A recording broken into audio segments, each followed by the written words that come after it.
હવે રજૂ કરીએ છીએ પ્રાસંગિક. વિષય છે સંત કબીર જન્મ જયંતિ.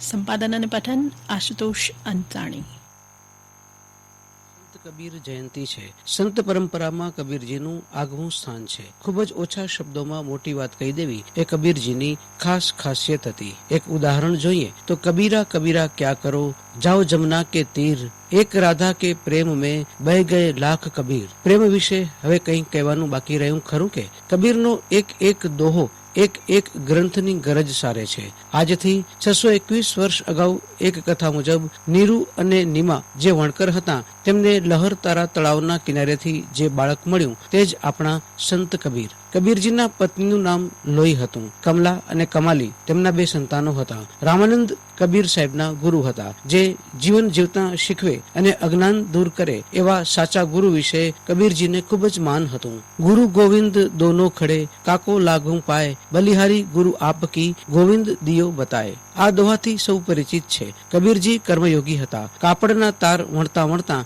તે ભક્તિના તારથી રંગાઈ ગયેલા. અંધશ્રદ્ધાના તેઓ કટ્ટર વિરોધી હતા. કબીર શબ્દ અરબી ભાષાનો છે, જેનો અર્થ મહાન એવો થાય છે. જે મહાપુરુષ સાથે આ શબ્દ જોડાયો તેમણે આ અર્થ ખરેખર સાર્થક કર્યો. કબીરજીના જન્મ અંગે ભલે અલગ અલગ માન્યતાઓ હોય, પરંતુ તેમનો ઉછેર ગરીબ અને વંચિત ગણાતી જ્ઞાતિમાં થયો છે. જ્યારે સમજણની પાંખો ફૂટી ત્યારે એક સુધારાવાદી સંત રામાનંદાચાર્યજીએ કબીરને ઓળખી લીધા અને પોતાના શિષ્ય બનાવી ખૂટનું જ્ઞાન આપ્યું. આ ઘટના કાશીમાં બની હતી. કબીરજી જેવું વિચારતા તેવું જ જીવન જીવતા. તેમનામાં કોઈ જ વાણી વિલાસ ન હતો. તેમના ક્રાંતિકારી વિચારોમાં તત્વજ્ઞાન છલકતું હતું. ઈશ્વર તરફની તેમની નિષ્ઠા અને માણસ તરફની કરુણા એમની રચનાઓમાં જોવા મળે છે. કબીરજી નિરક્ષર હતા, છતાં તેમની રચનાઓમાં તેમના અનુભવોનું જ્ઞાન ઉચ્ચ મૂલ્યનું જોવા મળે છે. કબીરજીએ હંમેશા કાનફૂસ્યા પ્રપંચી ગુરુઓ અને તેમના પાખંડનો વિરોધ કર્યો છે. પાખંડી અને બની બેઠેલા ગુરુઓ વિશે તેમણે લખ્યું છે, ગુરુ લોભી શિષ્ય લાલચી,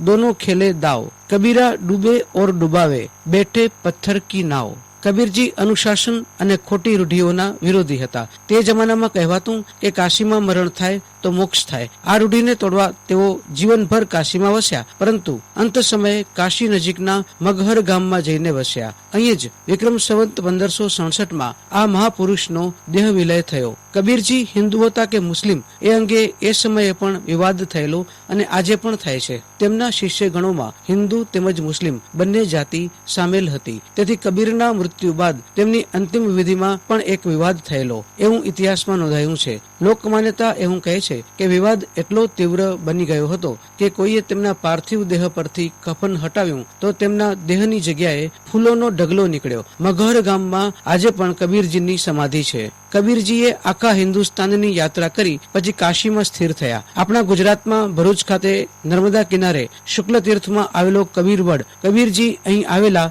એની સાક્ષી પૂરે છે. કબીર સાહિત્યમાં સાખી, પદ, ભજન, કવિતા, દોહા ખૂબ જ પ્રચલિત છે, જે કબીર ગ્રંથાવલી, કબીર વાણી અને કબીર બીજકમાં સંગ્રહિત છે. કબીર સાહિત્યની કથા એટલી ઊંચાઈ ધરાવે છે કે તેમાં PhD પદવી પણ ઘણાએ મેળવી છે. કબીર કુવા એક હૈ, પનિહારી અનેક, બર્તન સબકે ન્યારે હૈ, પાની સબમે એક. સાંપ્રદાયિક વેરઝેરમાં રચ્યા પચ્યા રહેતા અને વ્યક્તિ પૂજાના સમર્થક સ્થાપિત હિતોને મહાત્મા કબીરજીનો આ માર્મિક દોહો સમજાય તો પણ સમાજનું ખૂબ જ કલ્યાણ થાય. આપ સાંભળી રહ્યા હતા પ્રાસંગિક. વિષય હતો સંત કબીર જન્મ જયંતિ. સંપાદન અને પઠન આશુતોષ અંતાણી. પ્રસારણ આકાશવાણીના ભુજ કેન્દ્ર પરથી કરવામાં આવ્યું.